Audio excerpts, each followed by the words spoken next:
All right, now my understanding is you've been involved in, we talked about some pre-filing bills from other people, but you have two pre-filed bills that you have been involved in. Tell us about those, what they are, reasoning behind them. Okay, the first bill that I pre-filed is a bill for our local school boards.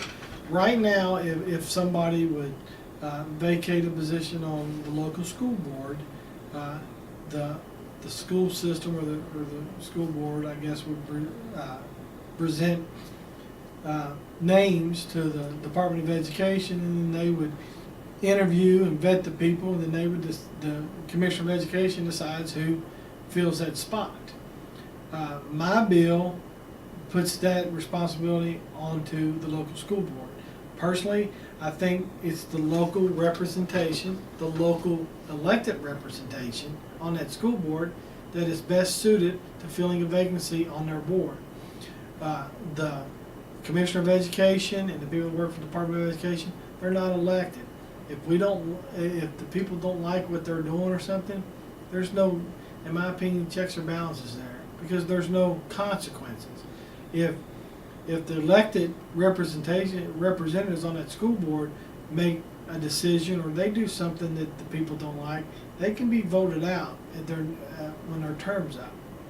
So to me, that's a checks and balance, and I think that the decision to fill a spot on the local board should be made by the local representatives on that board. So we had an opening this past year in July.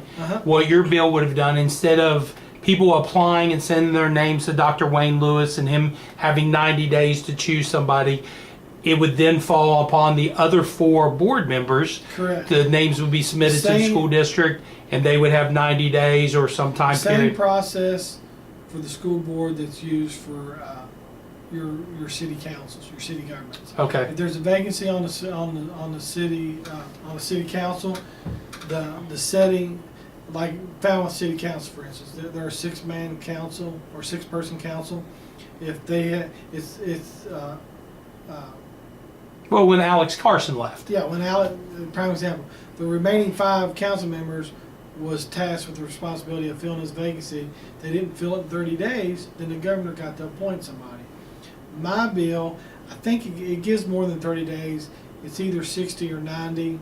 I don't remember the language. I think it's 60, but basically they got an X amount of time to fill that position. If they do not fill that position in that time, at that point it goes to the Commissioner of Education to make the appointment. Okay. But basically, the local people, in my opinion, are they know the local communities, they know the people. Let them vet them and let them make the decision. And plus, the state's we're spending probably $500,000 a year for our Department of Education to go around the state to vet people to fill vacancies. That's money saved. Wow. They're really spending that much? Well, it's a couple. It's between $300,000 and $500,000. I don't remember what the contract was. Wow. But we're spending considerable amount of money just to vet people to be on, because the way this issue came up, I'm on the contract review committee, Mm-hmm. and the contract for the Department of Education came up for us to approve, and we had no choice to approve it because that's what they have to do. They have to, but I don't remember the amount, but it was several $100,000 that we had to approve that the Department of Education uses. They hired a company to interview people and vet Wow. people for that. So I need to get that contract. Exactly. That's where I come up. That's where I come up with the idea for that. But I think, let the local people decide who's going to sit on it. I mean, that's why we have local elections. That's why it's a local school board. It's not. But really and truly, that's the only time the local people don't decide. Yep. I mean, even with Amber Beebe, who the commissioner chose in October, he took that entire 90 days and he chose in October to put her on a committee, and then she had to run for re-election in November, so she served underneath his appointment in October, November, December, and now she's starting here in January as elected. So we have a $300,000 contract that in some cases is for a 3-month appointment. Yep. And that's the only time it's not a locally elected representative. Yeah. All right, another bill about fluoride in the water. I talked to Mayor Stinson and about the bill, and he was telling me it would be several $1,000 savings to the city if this bill would go through. Tell us about the fluoride bill. Basically, it's a one-page bill. I did have it sitting on my desk, and I was going to show you, but it's the bill. Right now, it's a state unfunded mandate to any water district or city that treats their own water to put fluoride in the water. Fluoride does nothing to help purify the water. It's been put in the water since the 60s to help promote better oral health in our state. And although there's some question to whether or not it does that or not, but my bill does not address the pros and cons of fluoride in fighting tooth decay and preventing or promoting better oral hygiene. The purpose of my bill is to undo an unfunded mandate and let the local people decide what goes in their water. Let the people drinking the water decide what goes in the water. Now, if this chemical that we put in our water, if it helped purify the water, we wouldn't be doing this. This we can purify our water and have great drinking water with or without fluoride.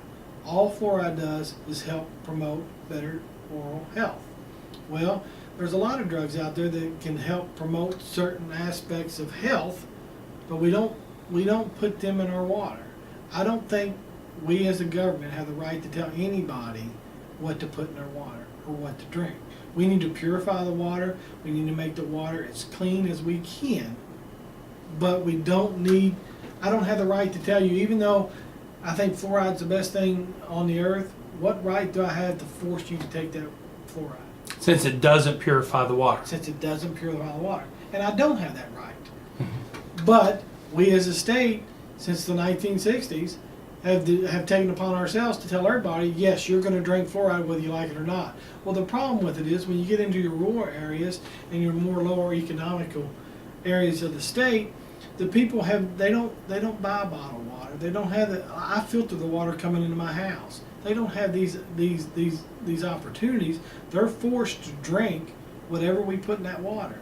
Well, we should assure every citizen in the state of Kentucky that we're promoting and that we're purifying and making our water as pure as possible for you to drink. If you want to put fluoride in it, then go get fluoride and put it in your water, but you do it. We shouldn't mandate you take anything. And as dentists and medical professionals, they have multiple ways to prescribe fluoride to their patients and achieve the same effect that you get by putting fluoride in your water. So my bill lets that become a local decision. Let the local people who drink the water decide what goes in the water. That's all I'm trying to say. I use fluoride. I see the benefits of using fluoride. But I don't think just because I see the benefits of it that I have a right to force you or anybody from having to take fluoride. So this bill could end up not changing water at all. It's just that each local district will get to make that You decision. get to make that decision, and like the city of Falmouth, I don't remember what their several $1,000s. I think Harrison County, who treats their own water, they said that they would save about $9,000 a year. Not a big savings, but what it does, the fluoride or the hydrofluoric acid that is put in the water to put the fluoride in there, it's so corrosive. I mean, you have to have special equipment and special rooms to store it in. The unseen cost of having fluoride to be able to put it in the water, that's going to be a savings on top of the money it costs to actually buy the stuff to put in the water. So it's going to save local governments money, but it's going to let people decide for themselves. And here's an unforeseen consequence of it. Over fluoridization causes thyroid problems. It can cause other medical issues like caries on your teeth and stuff. And so, how do we know we can't? Somebody that might be getting more fluoride than their body can handle, they have no way to stop it in their water by Yeah. us mandating. Well, I know I was just reading through Ron's text to me, and one of the things he said in the concentrated form, it turns into hydrofluoric acid that is used to etch glass and dissolve stone, rock. Yep. So, you know, and strong. So if you're getting over, And where most of the companies that sell the fluoride that goes in the water, they're scraping the chemical. It's a byproduct of a lot of our power plants. It's the residue inside their smokestacks. So they're scraping the chemical off of their smokestacks to clean their smokestacks and turn around. And I'm sure they purify it some way. Mhm. But then we're turning around and putting it in our water. But Wow. if they were to dispose of that, it'd be a hazardous material, and we'd have to dispose. We couldn't just go out there and throw it away. But we're putting that in our water to drink. So I mean, when you look at it, you're like, wow, what are we doing? yeah. So, but my bill is just solely to let the local people that treat the water decide what they want to put in their water. Well, and there's also things that were done in the 60s that were thought of one way in science, and as we learn more about it, our knowledge of it changes. Yep. And we're trying to catch up on those things. Well, thank you for taking some time and sitting down with us. It's starting to get dark outside your window here, so I can see. So you heading back home I'll be tonight? here shortly. Yeah, and heading back home. Well, have a safe trip home. You too. Have a safe next 4 or 5 days, and then we'll see you back in Pendleton County. And then you'll be back in here at February to finish off the session. I guess the last 25 days we'll all go Well, there in February. Pretty much the whole month of February and March will be the session. Okay, all right. So if somebody wanted to reach out to you, how did they do that? Just contact my office, which is, what is, oh, wait a minute. I never call myself, so I don't know the number. And I got to put my old man glasses on. My office number is 502-564-8100. It's extension 667, or just ask for Representative Hart and I'll patch you through. Or you can contact me through email at mark.hart@lrc.ky.gov. All right. Well, thank you very much again, and good luck through and making some great decisions this session. All right, thank you.